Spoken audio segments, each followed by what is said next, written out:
Olá, meu nome é Benê Oliveira e eu planejo fazer a leitura do livro Solaris, do Stanislaw Lem, em live. Caso você perca essa transmissão, coisa que provavelmente você fará, pois será feita em momentos bastante inusitados, fique de olho porque ela será colocada diretamente na outra plataforma, a vermelha, não é Netflix.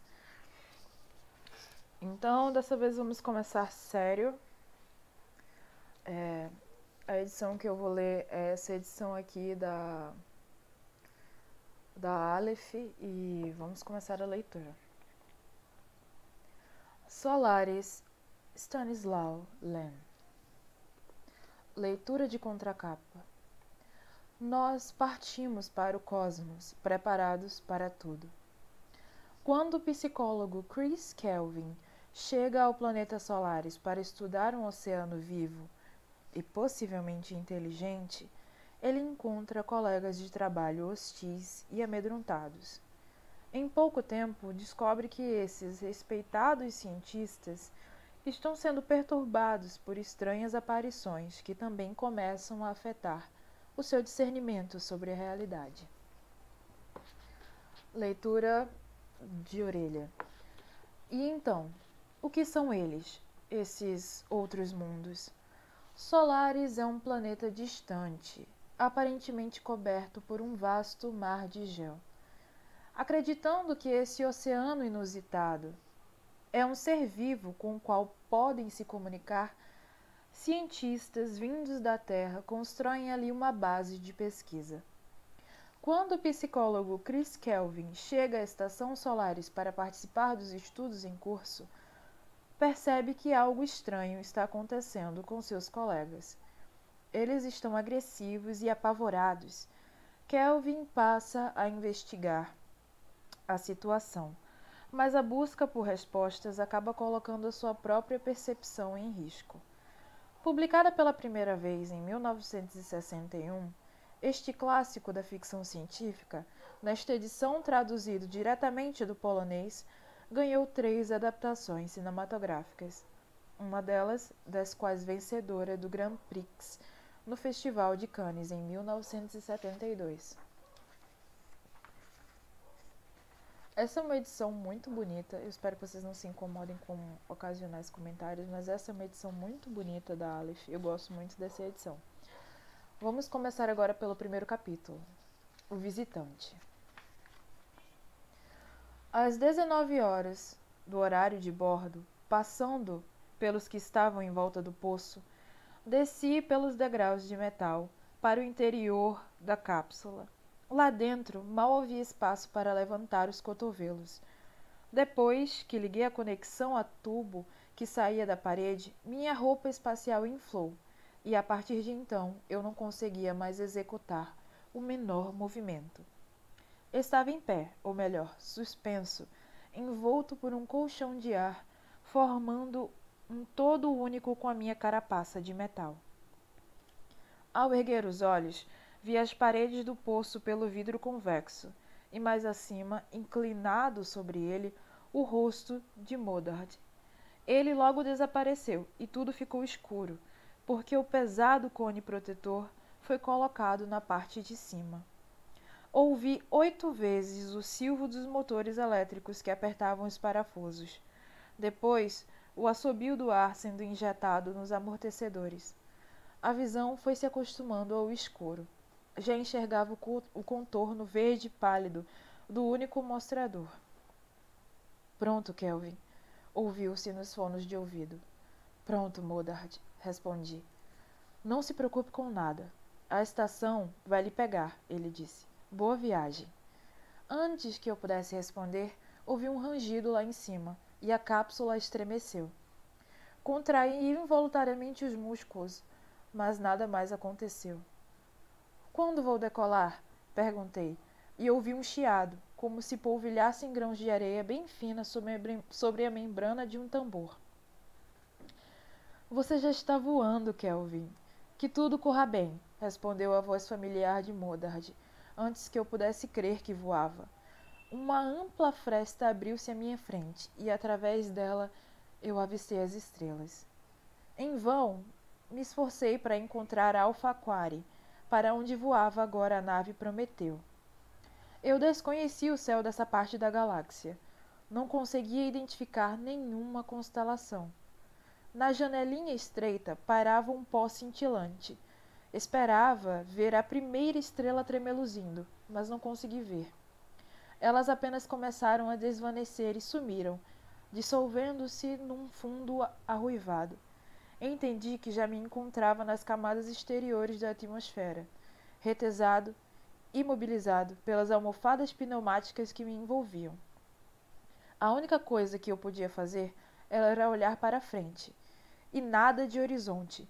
Eu voava e voava, mas sem perceber sentia apenas que, indiciosamente, um calor escaldante inundava meu corpo. Do lado de fora, um chiuro baixo e penetrante como o do metal sobre o vidro molhado se avivou. Não fossem os números indicadores na janela do mostrador, eu não teria me dado conta da violência da queda. Já não havia estrelas, uma claridade ruiva preenchia a escotilha. Eu escutava o ritmo forte de minhas pulsações. O rosto queimava e eu sentia na nuca o sopro gelado do condicionador de ar. Lamentei não ter conseguido ver a nave Prometeu. Devia estar fora do meu alcance de visão no momento em que o dispositivo automático abriu a escotilha. A cápsula sacolejou duas vezes, vibrou de forma intolerável e o tremor atravessou todas as camadas isoladamente. Todas as camadas isolantes e as almofadas de ar, invadindo profundamente o meu corpo. O contorno verde pálido do mostrador tornou-se borrado. Observei aquilo tudo sem medo. Não tinha voado de tão longe para depois morrer na chegada. Estação Solaris, eu disse. Estação Solaris. Estação Solaris. Façam alguma coisa, parece que eu estou perdendo a estabilidade. Estação Solaris, aqui é o visitante. Câmbio. E novamente deixei passar o grande momento em que o planeta ficou visível. Estendia-se imenso e plano, pelo tamanho das faixas em sua superfície. Pude perceber que eu ainda estava longe, na verdade, alto, porque já tinha passado aquela fronteira imperceptível na qual a distância de um corpo celestial até mim se transformava em altura. Eu caía e continuava caindo. Agora podia sentir isso, mesmo com os olhos fechados, mas abri-os imediatamente porque queria ver o máximo possível. Esperei que passasse quase um minuto de silêncio e tornei a chamar, e dessa vez não obtive resposta. Nos fones repetiam-se em salvas os estalidos das descargas atmosféricas. Ao fundo havia um murmurinho tão profundo e baixo que era como a voz do próprio planeta. O céu alaranjado cobriu-se como se a escotilha fosse acometida por uma catarata branca. Seu vidro escureceu. Involuntariamente me encolhi o quanto as bandagens pneumáticas me permitiram. Mas, no segundo seguinte, compreendi que eram as nuvens. Como se tivesse sido soprado, o cardume de nuvens voou para o alto. Eu planava adiante, ora ao sol, ora na sombra. A cápsula girava ao longo de um eixo vertical, e o disco solar enorme, como se tivesse inchado, ritmicamente passava diante de mim, surgindo à esquerda e pondo-se à direita. Subitamente, bem no meu ouvido, através do murmúrio e dos estalidos, uma voz distante começou a tagarelar. Estação Solaris para o visitante. Estação Solaris para o visitante. Está tudo em ordem. Você está sob o controle da Estação Solaris para o visitante. Preparar-se para o pouso no momento zero. Repito, preparar-se para o pouso no momento zero. Atenção! Começando a contagem regressiva. 250, 249, 248. As palavras eram pontuadas por pequenos miados, dando mostras de que não se tratava de voz humana. Aquilo era, no mínimo, estranho. Normalmente, todo ser vivente corre para o aeroporto quando chega alguém novo, ainda mais se vem direto da Terra. No entanto, não pude ficar pensando muito sobre isso, porque o imenso círculo que o sol vinha fazendo à minha volta empinou-se junto com a planície para a qual eu estava voando. Depois daquela guinada, seguiu-se outra em direção contrária. Eu oscilava, como o peso de um pêndulo gigante, lutando contra a vertigem. Enxerguei na imensidão do planeta, que se erguia como uma parede listrada com faixas de cor lilás acinzentada e outras quase pretas, um pequenino tabuleiro de xadrez com pontos brancos e verdes. Era a sinalização orientadora da estação. Ao mesmo tempo, algo se desprendeu com um estalo na parte externa da cápsula. Era o longo colar do paraquedas anular que batia violentamente. Naquele ruído havia algo indescritivelmente terrestre. Pela primeira vez em meses eu escutava o murmurinho de um vento de verdade. Tudo então passou a acontecer com grande velocidade. Até aquele momento eu só sabia que estava caindo. Agora eu podia observar isso. O tabuleiro de xadrez branco e verde crescia rapidamente. Eu já podia ver que ele estava pintado sobre um corpo alongado, prateado e brilhante, semelhante a uma baleia, com os sensores dos radares colocados bilateralmente como agulhas salientes. Via também as fileiras de janelas com suas aberturas mais escuras. Percebia também que aquele colosso metálico não descansava na superfície do planeta, mas estava suspenso sobre ele, e num fundo preto azulado movia sua sombra, uma mancha elíptica de uma escuridão ainda mais profunda. Ao mesmo tempo, percebia a tumescência violenta das rugas do oceano, revelando um suave movimento. De repente, as nuvens, com suas botas volumosas e de escarlate ofuscante, foram subindo bem alto. O céu, cinza alaranjado entre elas, mostrava-se longínquo e plano, e tudo então se borrou. Comecei a girar em parafuso. Antes que pudesse pronunciar uma palavra sequer, um breve impacto fez a cápsula voltar para a posição vertical. E na escotilha, o oceano cintilou com uma luz mercurial, ondulando-se até o brumoso horizonte. As cordas e os anéis do paraquedas anular, rosnando subitamente, se desconectaram e, carregados pelo vento, voaram sobre as ondas. A cápsula balançou suavemente com aquele peculiar movimento de câmera lenta, como é esperado em um campo de força artificial, e deslizou para baixo. A última coisa que consegui ver foram as treliças das catapultas aéreas e dos refletores parabólicos dos radiotelescópios filigranados que se elevaram a uma altura de alguns andares. A cápsula foi imobilizada com um barulho aterrorizante de aço batendo em aço, semelhante ao movimento de uma mola. Algo se abriu debaixo de mim, e com um prolongado e resfolegante suspiro, a carcaça metálica na qual eu me encaixara, todo esticado, terminou sua jornada de 180 quilômetros. Estação Solaris 0 e 0. Pouso concluído. Finalizado. Ouvi a voz sem vida da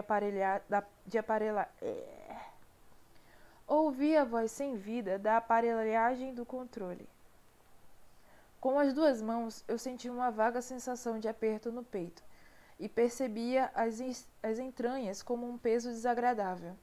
Segurei os cabos que se encontravam na frente a meus ombros e desliguei os contatos. A inscrição Terra acendeu-se em verde na parte da cápsula. A inscrição Terra acendeu-se em verde e parte da cápsula se abriu. Os colchões pneumáticos empurraram levemente minhas costas, de modo que precisei dar um passo à frente para não cair. Com um sibilo suave, semelhante a um suspiro resignado, o ar deixou as espirais da roupa espacial. Eu estava livre. Eu me encontrava em pé, sobre uma estrutura cônica prateada, tão alta quanto a nave de uma igreja. Pelas paredes desciam pencas de mangueiras coloridas que desapareciam em tubulações redondas. Virei-me. Os dutos de ventilação trovoavam, aspirando os restos da atmosfera tóxica do planeta, que lá haviam penetrado durante a aterrissagem.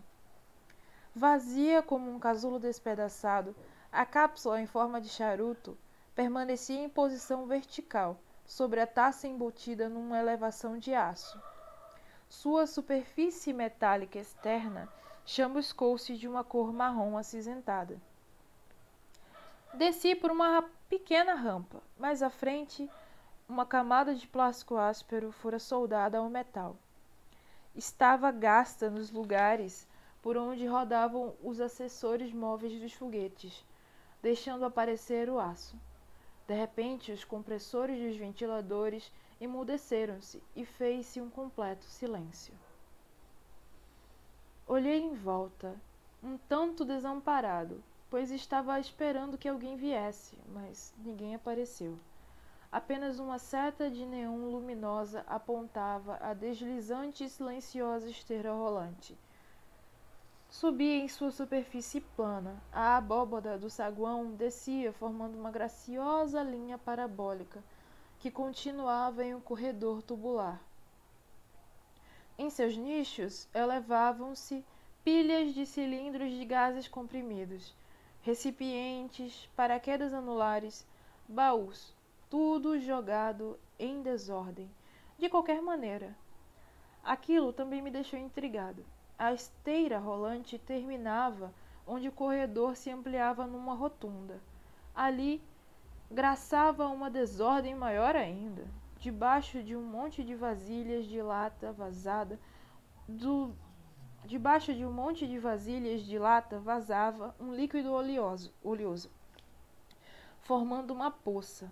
Um odor desagradável e forte enchia o ar. Todas as direções haviam marcas de sapatos, que obviamente tinham pisado naquele líquido viscoso. Entre as latas estavam jogados rolos de fita branca, de telégrafo, papel rasgado e lixo, como se tivessem sido varridos das cabines. E novamente o mostrador verde se iluminou, indicando o caminho na direção à porta do meio.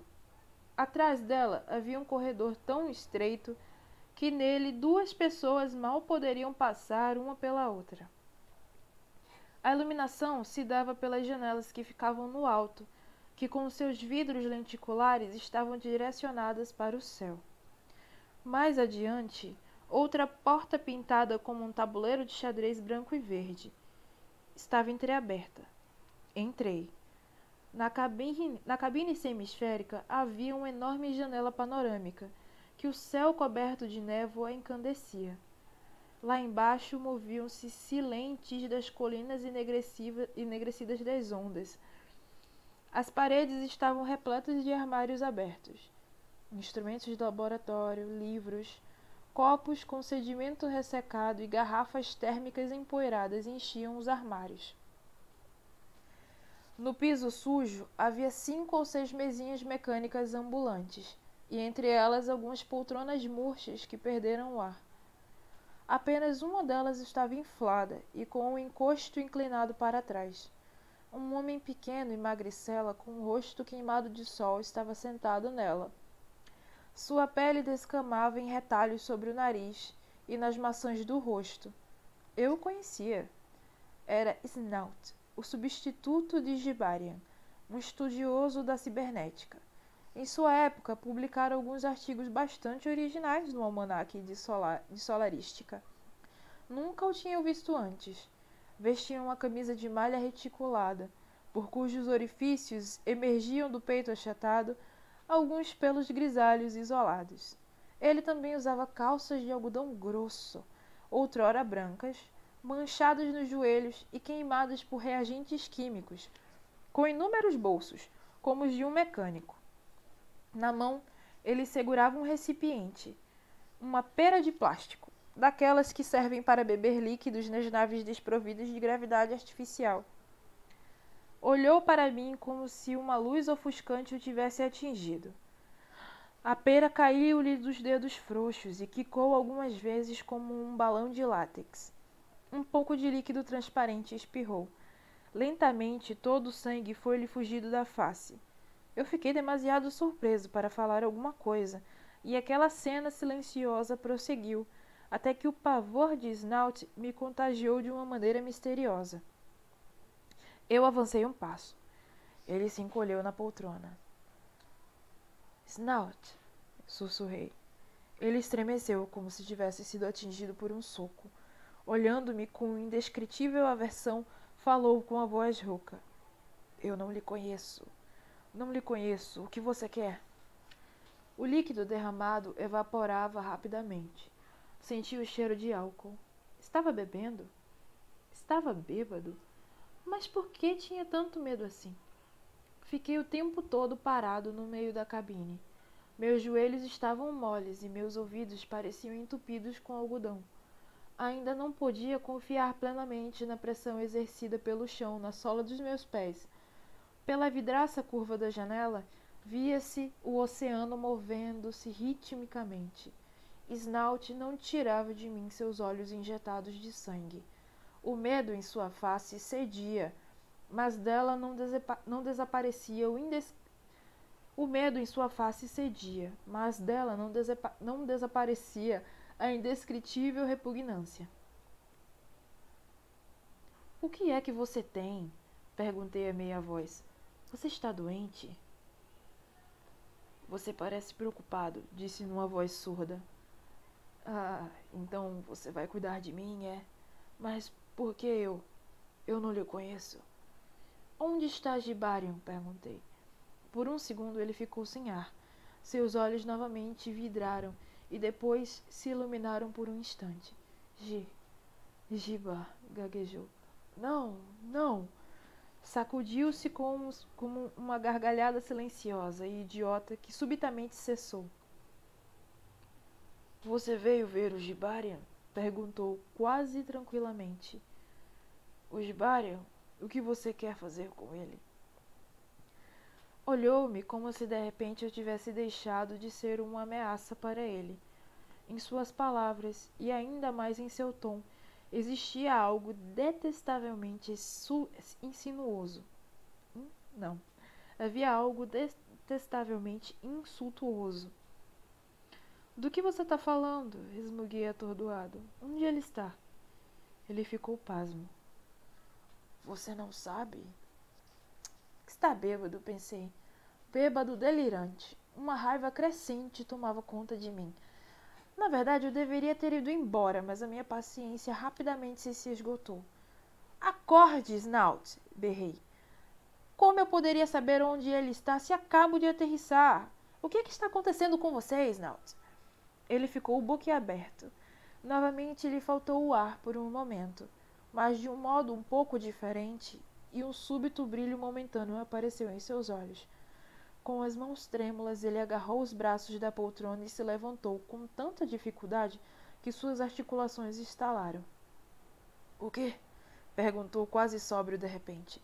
— Você veio até aqui numa nave? De onde você veio?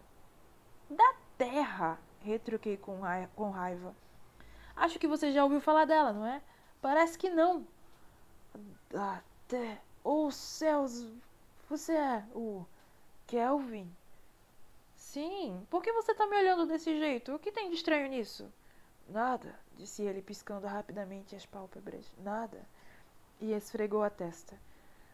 Kelvin, me desculpe. Não é nada, viu? Foi só a surpresa. Eu não estava esperando. Como? Não estava esperando. Afinal, vocês receberam um comunicado meses atrás e Modard telegrafou ainda hoje da nave Prometeu. Sim, sem dúvida, mas veja bem, aqui está havendo um certo tumulto. É claro, retruquei secamente. É difícil não perceber isso. Snout caminhou à minha volta, como se tivesse se certificando da aparência da minha roupa espacial, que era de um tipo dos mais comuns, com seu arreio de fino... De novo. Snout caminhou à minha volta, como se estivesse se certificando da minha aparência. Da aparência da minha roupa... Travei. como se estivesse se certificando da aparência da minha roupa espacial, que era do tipo dos mais comuns, com seu arreio de fios e cabos no peito. Tossiu algumas vezes e pôs a mão no nariz ossudo. Talvez você queira tomar um banho. Vai lhe fazer bem. O banheiro fica do outro lado, na porta azul. Obrigado, conheço a planta da estação. Talvez você esteja com fome? Não. Cadê o Gibarian? Snout foi até a janela, como se não tivesse escutado a minha pergunta. Virado de costa, parecia significativamente mais velho. Seu cabelo curto era grisalho. A nuca queimada de sol estava marcada por rugas tão profundas quanto cicatrizes. Do outro lado da janela, as cristas das ondas cintilavam, elevando-se e caindo lentamente, como se o oceano estivesse se gelificando. Olhando para lá, tinha-se a impressão de que a estação se movia ligeiramente para o lado.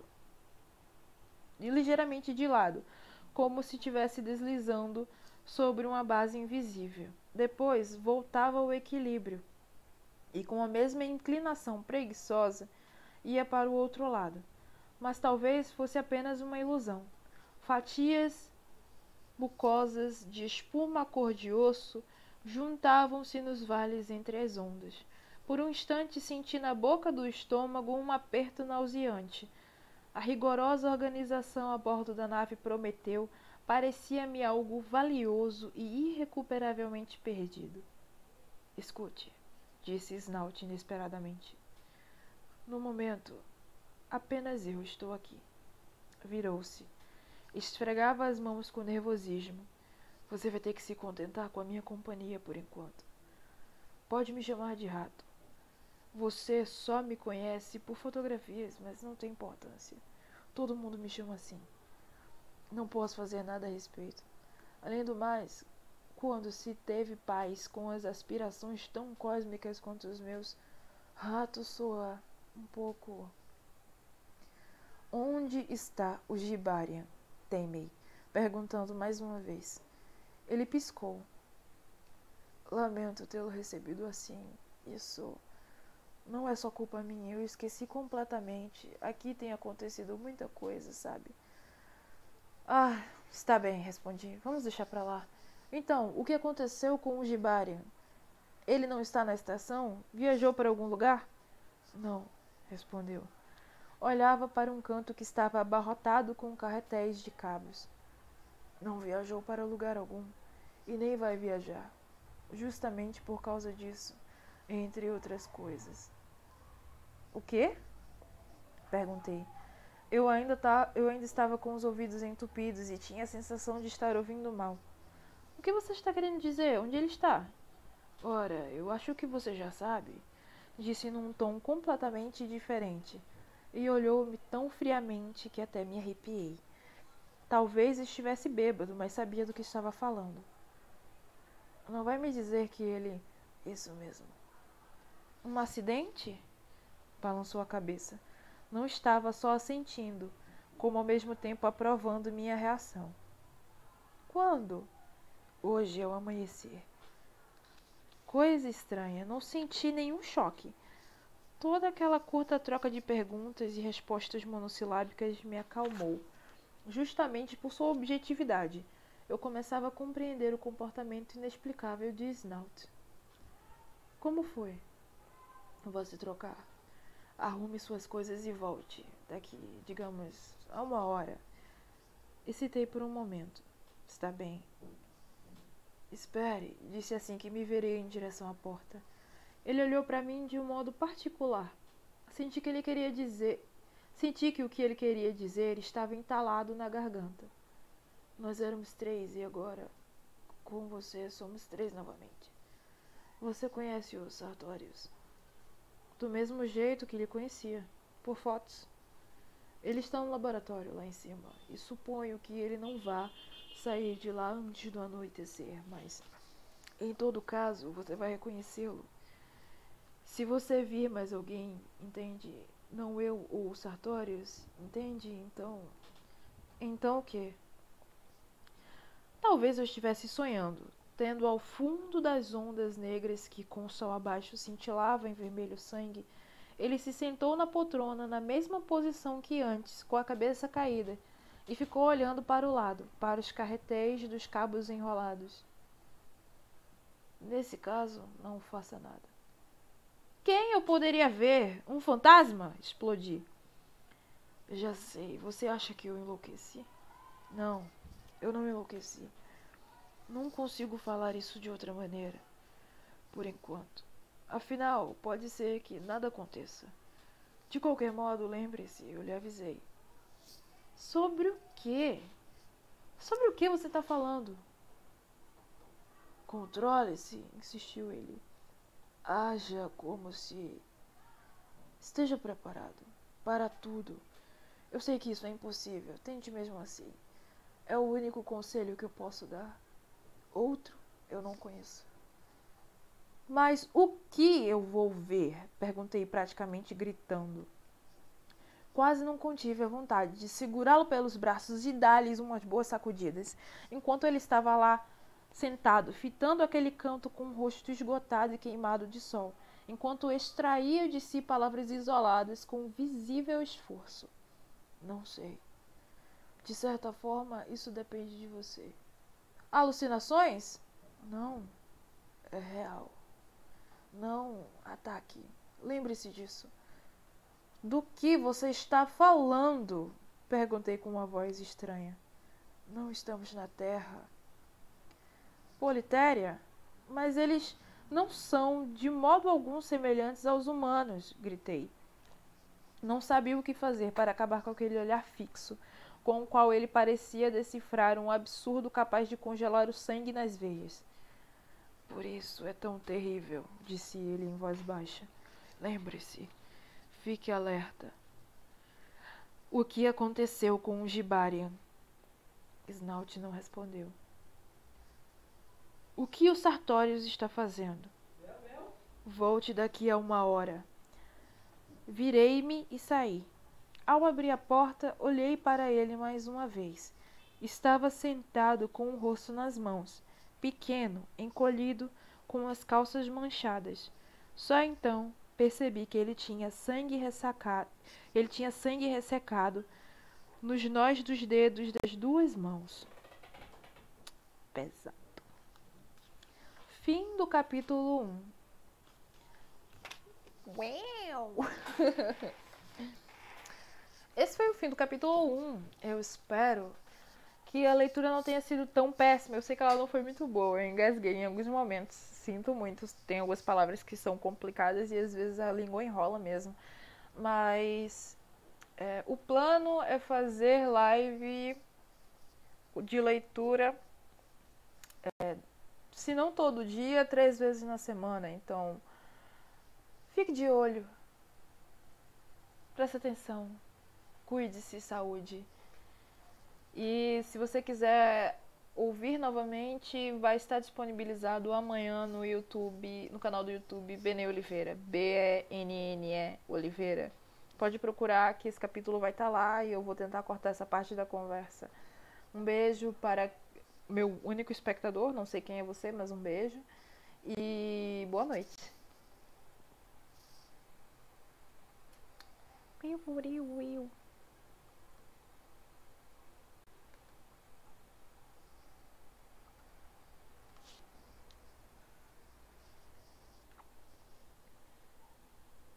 Ainda tá? Gente, tô apertando pra sair, não sai.